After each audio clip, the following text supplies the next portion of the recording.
Welcome you all into the YouTube channel of Skill Rashna Institute of Technology for the unlimited conceptual and practical knowledge about the construction industry. So this is the third video on the series of staircase. In this video, we are going to learn the design of dog leg staircase step by step and in a very simple manner. So let's start with our video. Before starting with the design of a staircase, we are going to assume or consider some of the data about our building. The first is floor to floor height. So in this figure, we are able to see the floor to floor height is considered as equals to 3.4 meter. There will be two flights as we are able to see in the image, that is the first flight and this will be the second flight into our dogleg staircase system.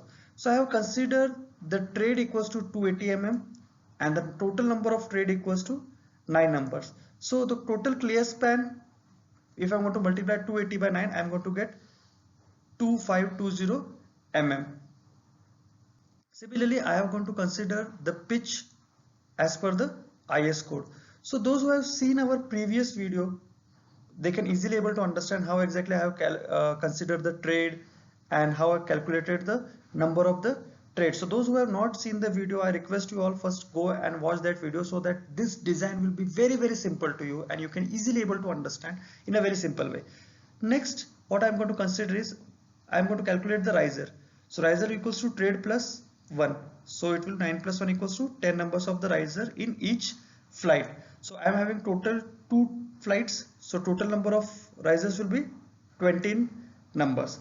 So the calculation of the riser dimension, I'm having a formula of floor to floor height, which we have already seen, that is 3400 mm, divided by total number of the risers that we have seen, that is 20 numbers. So I'm going to get riser equals to 170 mm.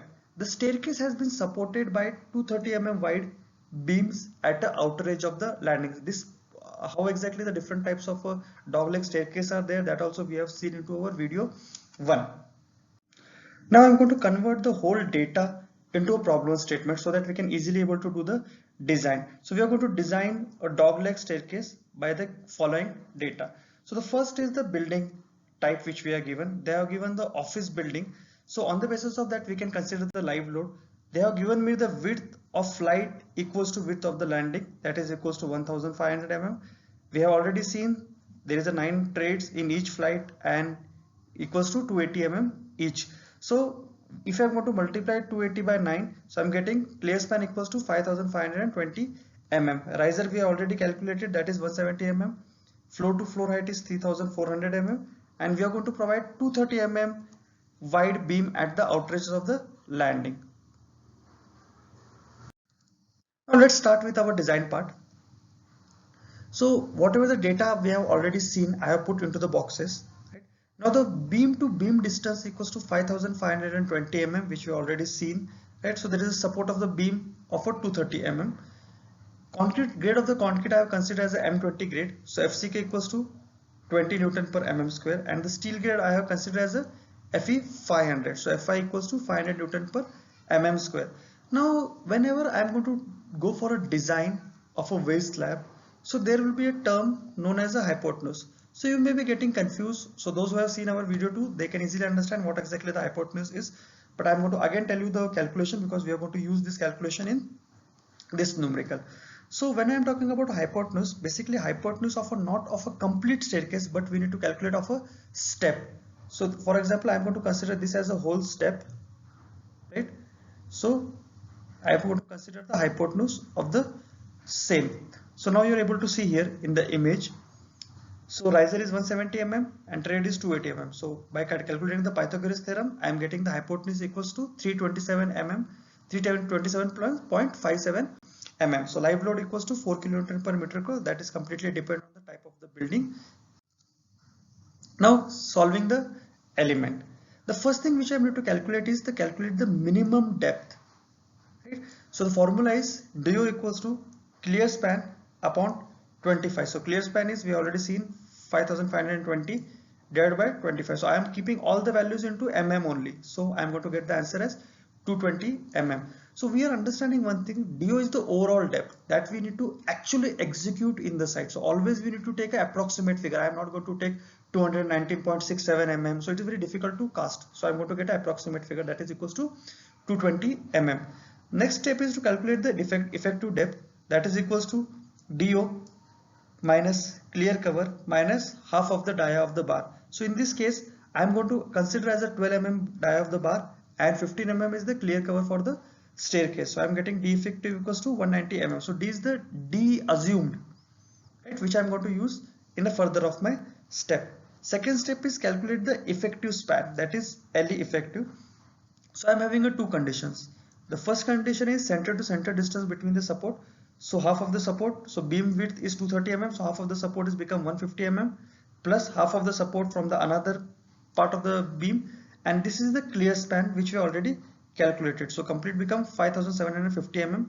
Second part is clear span plus D effective. So clear span we know that, plus D effective we have already calculated.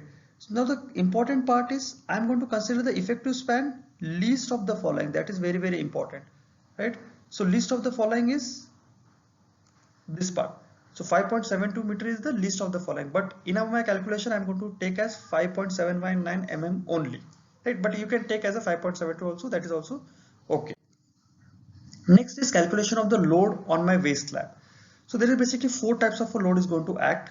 The first is the waist slab load, or we can say the self weight of the waist slab. So I'm going to multiply width that we are going to design for 1 meter. So that is 1, multiply by the overall depth.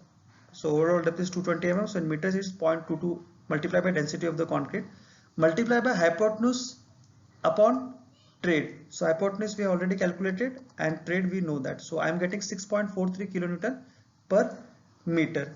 Next is the step load, or also known as a riser load. So I'm going to calculate half multiply by the riser, that is 170 mm, multiply by the density of the concrete, that is 25. So I'm getting 2.13 kilonewton per meter. So for floor finish load, I'm going to consider that I'm going to provide 20 mm of cement mortar screed and 25 mm of a tile thickness. So multiplying the same by multiplying the density of the concrete, I'm going to get 1.25 kilonewton per meter.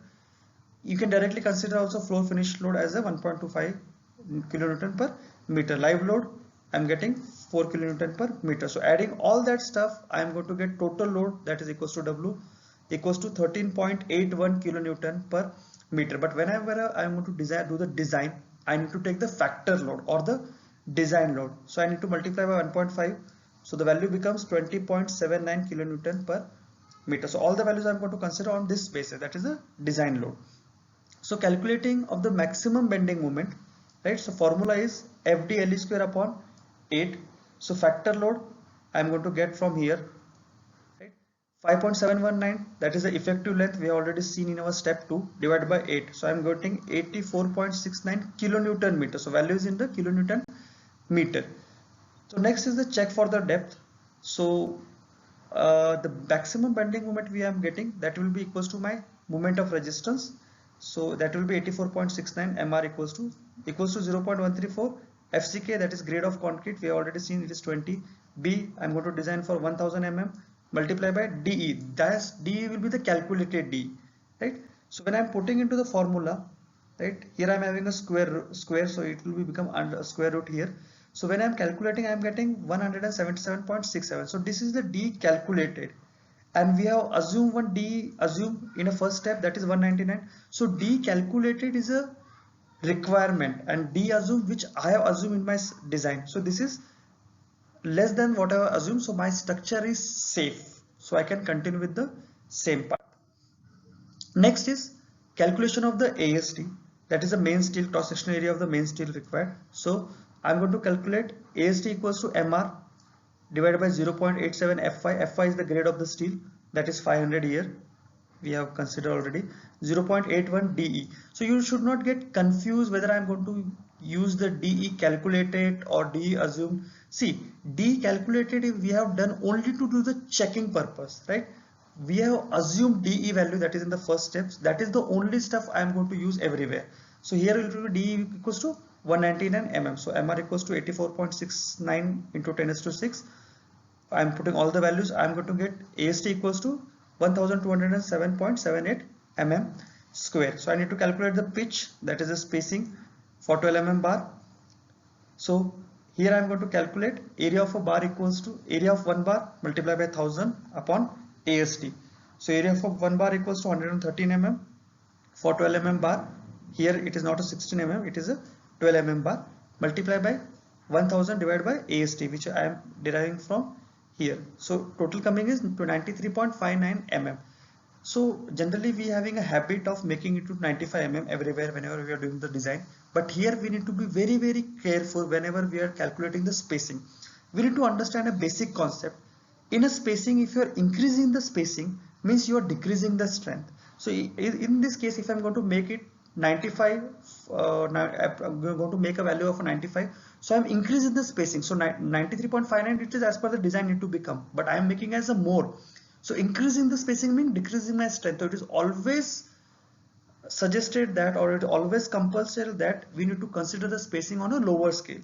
So I'm going to consider as 90 mm center to center. So this is the pitch we have calculated, but we need to do a cross check. So maximum spacing for a AST, we are having a criteria which we already seen in our previous video, that is 3DE.